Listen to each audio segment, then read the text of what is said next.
retard. Alors, Sékou, tu es donc ingénieur, diplômé de l'école d'ingénieurs polytechnique de Nantes. Tu es auteur de l'ouvrage L'Agence spatiale africaine, vecteur de développement. Tu es membre associé de l'Association des journalistes professionnels de l'aéronautique et de l'espace. Et actuellement, voilà, tu es chef de projet aéronautique chez Safran. Sékou, tu es chevalier de l'Ordre du Mérite au Burkina Faso, médaille d'honneur de la Renaissance française et médaille d'or de la Société des auteurs et d'artistes francophones. Tu es aussi le président de l'ASSO. Alors, Sékou, tu vas donc nous parler de l'état de l'aérospatiale en Afrique. C'est à toi, merci. Tout à fait. Vous m'entendez? Vous me voyez? Est-ce que vous m'entendez? On t'entend. Ah, très bien. Yes, Bon, alors je vais montrer des slides. Merci de me recevoir. Je vais partager mon écran. Attendez. Je vais partager mon écran. Partager l'écran, c'est là. Voilà. Vous voyez l'écran? Oui. Bon, très bien. Alors. Voilà. Donc, alors, mon intervention va se situer autour de 4 points. Le premier, c'est l'accès inégal à l'espace sur le continent. Deuxième point, que représente aujourd'hui le secteur spatial à l'échelle du continent africain? Quels sont les pays qui disposent d'une agence ou d'une institution spatiale? Troisième point, pourquoi avoir créé une agence spatiale en Afrique? Et quatrième point, quelques applications du spatial au développement de l'Afrique qui vous permettront d'imaginer le potentiel que constitue cette science en termes d'entrepreneuriat sur le continent. Alors donc, voilà, inégalité. Voilà, parfait. Voilà. Alors, l'accès inégal à l'espace sur le continent africain. Donc là, je vous ai fait une petite synthèse sur une planche de l'état du spatial au niveau donc africain. Pardon. Voilà. Donc en 1998, le premier satellite africain, c'est un satellite égyptien. Donc 1999, le premier satellite 100% national, qui est sud-africain. Aujourd'hui, on a 46 satellites africains qui ont été lancés. Le dernier, c'est le satellite kényan, qui est le 46e satellite. C'est Nation One, qui a été lancé il y a moins de 2 semaines. Donc, il y a 43 satellites qui sont nationaux. Il y a 15 nations africaines. Donc, à gauche, vous avez un récapitulatif qui date d'il y a quelques temps. Depuis, il y a eu l'île Maurice, la Tunisie, l'Ouganda, le Zimbabwe qui ont lancé des satellites. En 2017, a été lancé le satellite le plus cher, qui est un satellite marocain, qui s'appelle en fait Mohamed VI-A, qui vaut 500 millions d'euros. Donc, les principaux lanceurs de satellites sont les Européens, les Chinois, les Russes, les Indiens, les Américains et les Japonais. Il y a une augmentation de 300% du nombre de satellites africains lancés les 8 dernières années. Et les nations qui ont un satellite national, attendez, parce que je vois mal. Bon, Ghana, Égypte, Éthiopie, Soudan, Tunisie, Kenya, Maroc, Nigeria, Algérie, Zimbabwe, Ouganda, île Maurice. Alors là, je vous ai donné quelques exemples de regroupements d'institutions qui regroupent des pays pour travailler sur le spatial. Donc le CRAST, qui est donc le siège est au Maroc, qui est composé de 13 pays. Le Centre régional de télédétection des États d'Afrique du Nord, qui se trouve en Algérie, qui regroupe 7 pays. L'Organisation africaine de la cartographie, la télédétection, le siège est en Algérie, qui regroupe 24 pays. Et le RECTAS, qui regroupe 8 membres. Alors, que représente aujourd'hui le secteur spatial à l'échelle du continent africain? Quels sont les pays qui disposent d'une agence spatiale? Je vous ai fait une petite synthèse sur le continent des différents pays qui possèdent une agence ou une institution. Donc l'Algérie, l'Angola, le Botswana, le Burkina, l'Égypte, l'Éthiopie, le Gabon, le Ghana, la Côte d'Ivoire, le Kenya, la Libye, l'île Maurice, le Maroc, le Nigeria, le Rwanda, l'Afrique du Sud, le Soudan, la Tunisie et dernièrement l'Ouganda, le Zimbabwe et Djibouti. Alors là, je vous ai fait une petite synthèse, voilà, des satellites qui sont lancés. Donc, comme je dis, il y a 21 pays africains qui ont un programme spatial officiel, 15 pays qui ont lancé un satellite, 46 satellites lancés, 3 satellites lancés en commun, le budget spatiaux africain en millions de dollars. Donc 2018, c'est 238,12 millions de dollars. 2019, 325,11 millions de dollars. 2020, 503,12 milliards de dollars. Une augmentation entre 2019 et 2020 de 54,75%, donc ce qui est quand même important. Il y a beaucoup de nanosatellites, donc ces satellites qui font un peu plus de 1 kilo, qui ont été lancés, et quelques en fait macros. Principalement, ça, c'est des satellites qui sont conçus par des nations étrangères et qui ont des fonctionnalités importantes en termes d'observation de la Terre ou de télécommunications.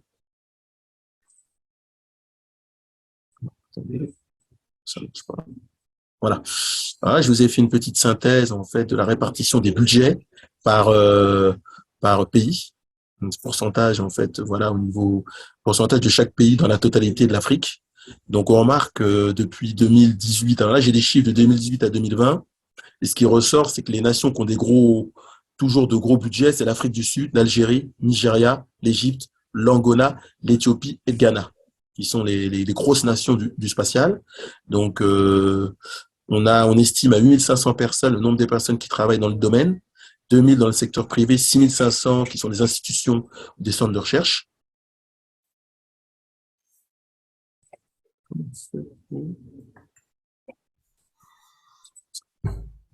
Voilà. Donc, on a en 2021, on a des investissements au niveau continental de 19,49 milliards de dollars par an. En 2026, on a une projection à 22,6 milliards de dollars par an, ce qui montre un peu l'intérêt et puis l'importance de ce secteur sur le continent. Alors, pourquoi avoir créé une agence spatiale en Afrique? Donc, il y a une agence spatiale qui a vu le jour en 2019 dont le siège est en Éthiopie, et je pense qu'il était important d'expliquer le pourquoi d'une telle chose. Donc, alors le constat, c'est donc des problèmes de sécurité, problèmes d'instabilité politique, des problèmes au niveau du dérèglement du climat. Donc, malheureusement, on est victime de conditions météorologiques sévères. Donc, les solutions envisagées au niveau économique, c'est la diversification de l'économie, les transformations structurelles, les investissements dans le capital humain. Dans le milieu politique, c'est le renforcement de la gouvernance des institutions. Au niveau de la santé, c'est la lutte contre la malnutrition aiguë dans les zones de conflit. Donc, au niveau de l'agenda 2063 de l'UA, donc il y a un certain nombre de choses qui ont été extirpées et analysées. Et l'Union africaine a essayé de voir comment le spatial pouvait répondre à ces problématiques. Donc, un des sujets, c'est renforcer les piliers économiques de l'Afrique, donc via l'agriculture, l'énergie, l'économie bleue, les infrastructures numériques. Donc, les défis mondiaux auxquels l'Afrique est confrontée, c'est le changement climatique, le nombre de risques de désastres et les besoins de développement durable. Donc, le constat, c'est qu'au niveau du paysage africain, on a une augmentation, ça c'est le contexte, une augmentation de la croissance économique les 20 dernières années, une augmentation du niveau de la démocratie, une augmentation de l'immigration et une augmentation de la démographie. Alors, le contexte du numérique au niveau africain. Donc, ça c'est des chiffres qui ont été pris par un cabinet McKinsey en 2013. Donc, on a la plus faible connectivité du monde, le plus faible taux d'infrastructure numérique. Voilà, les dépenses pour l'accès à l'Internet grâce à des sociétés hors africaines s'élevaient à 400 milliards de dollars. Les dépenses pour l'accès à l'Internet grâce à des ressources internes de 5 milliards de dollars. Donc, on a une grosse différence entre ce qui vient de l'extérieur et ce qui est payé et qui vient de l'extérieur et ce qui est en interne au niveau du continent. Donc là, on a des chiffres au niveau de l'Internet. Donc, 2015, on a 167 millions d'utilisateurs d'Internet. Les projections, c'était 600 millions de personnes, donc avec coefficient 4. Les contributions d'Internet au PIB africain en milliards de dollars, en 2015, c'était 18 milliards. On pense que ce sera de 300 milliards en 2025. Le nombre de smartphones, en 2015, 67 millions. On estime à 360 millions en 2025. Et les ventes actuelles liées à e-commerce, c'est 15 milliards de dollars en 2015. On estime que ce sera à 75 milliards en 2025. Donc, ça montre bien l'intérêt de l'Internet et de la connectivité. Alors, au niveau du projet d'agence spatiale africaine, donc l'idée était de répondre pour l'Union africaine à plusieurs défis, des défis sociétaux, économiques, politiques, environnementaux. Donc, euh, l'idée était de voir comment, avec les services spatiaux, on pouvait résoudre un certain nombre de défis. Donc, d'où la création d'une agence, d'une institution. Donc, les statuts sont rédigés, l'implication structurelle et financière est acquise. Donc, le pays hôte, comme je l'ai dit tout à l'heure, chez l'Égypte, qui a garanti 10 millions de dollars d'investissement. Et les 4 axes d'action seront l'observation de la Terre, la navigation, le positionnement, la communication par satellite et l'astronomie et les sciences spatiales.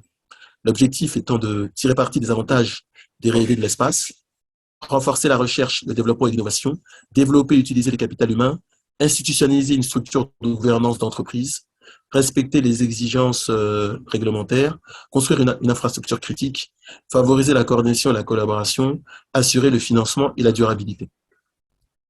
Alors, quelques applications du spatial au développement. Donc, j'ai cité un certain nombre d'exemples assez parlants qui permettent à tout le monde de voir comment on peut économiquement créer de la valeur en utilisant ces outils. Alors, grâce au spatial, on peut assurer l'ordre et la sécurité.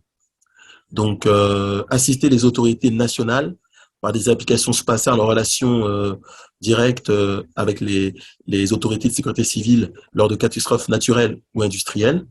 Voilà, lutter contre les inondations. Donc, les images satellitaires et les images à haute résolution permettent d'analyser, d'évaluer les dommages occasionnés par les dégâts des eaux. Donc, c'est-à-dire faire des cartographies des zones touchées, prédire l'évolution des zones inondées. On peut lutter contre la désertification grâce à des cartes de sensibilisation à la désertification qui permettent de mettre en place des plans d'action contre la désertification. Lutter contre les feux de forêt, donc la télédétection combinée avec des données d'observation de la Terre, des indications du risque de feux de forêt, notamment par l'intelligence artificielle, permet de créer des cartes de risque de feu. Lutter contre les épidémies de criquets, donc on a une capacité à surveiller le biotope acridien via la télédétection.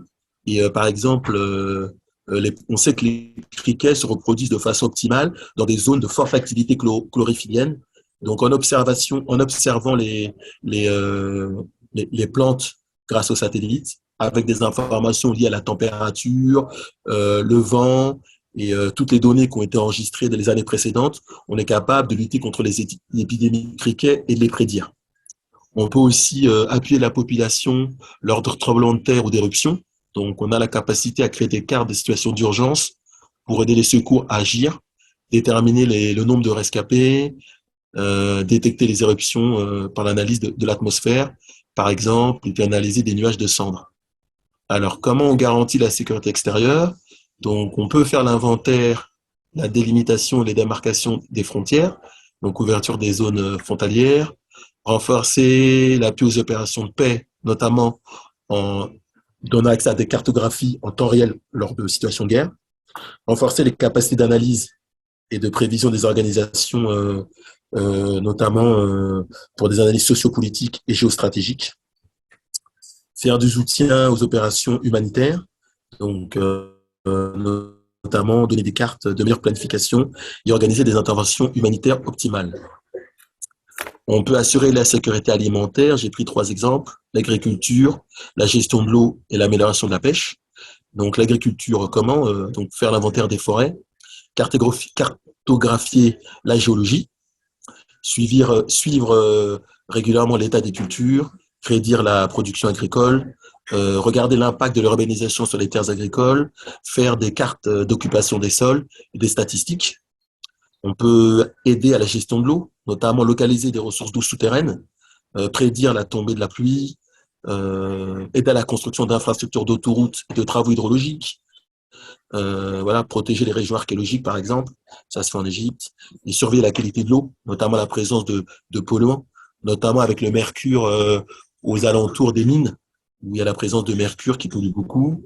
On peut créer des cartes de localisation des bancs de poissons, donc aider à suivre des poissons de façon optimale grâce aux satellites qui ont la capacité d'aller voir dans les fonds marins euh, la présence de plancton, la présence des courants, et puis aussi avec la température de l'eau et l'intelligence artificielle, on est capable de fournir des outils de suivi de bancs de poissons et donc d'optimiser la pêche.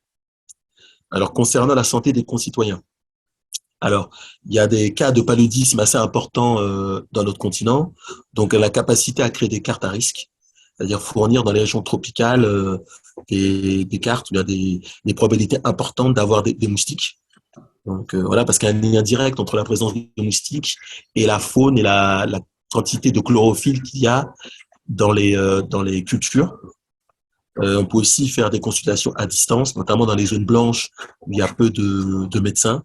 Donc, on peut à distance, par exemple, je sais qu'à Madagascar, il y a des études qui permettent notamment pour aider les gens qui ont le sida de regarder l'état de leur peau via une caméra, une liaison satellitaire. On peut en déduire l'état d'avancement de la maladie. On peut aussi assurer l'éducation des concitoyens, donc notamment avec tout ce qui est téléformation, téléenseignement, donc dans les zones blanches au niveau éducatif où on manque d'universités et d'universitaires, faire des cours à distance, ça se fait beaucoup en Inde notamment. Alors et enfin, favoriser le développement économique. Donc grâce aux satellites et notamment au GPS que tout le monde connaît, on a la capacité à contribuer au développement du transport, pour justement gérer des flottes, que ce soit maritimes, terrestres. Il y a une aide vraiment importante du GPS et aussi lors de catastrophes naturelles pour aller chercher des gens notamment. Aussi une autre contribution à la recherche des ressources minérales, on a la capacité avec des satellites à aider à la prospection, que ce soit pétrolière ou minières, notamment faire des cartographies des zones et donc d'optimiser la recherche de matières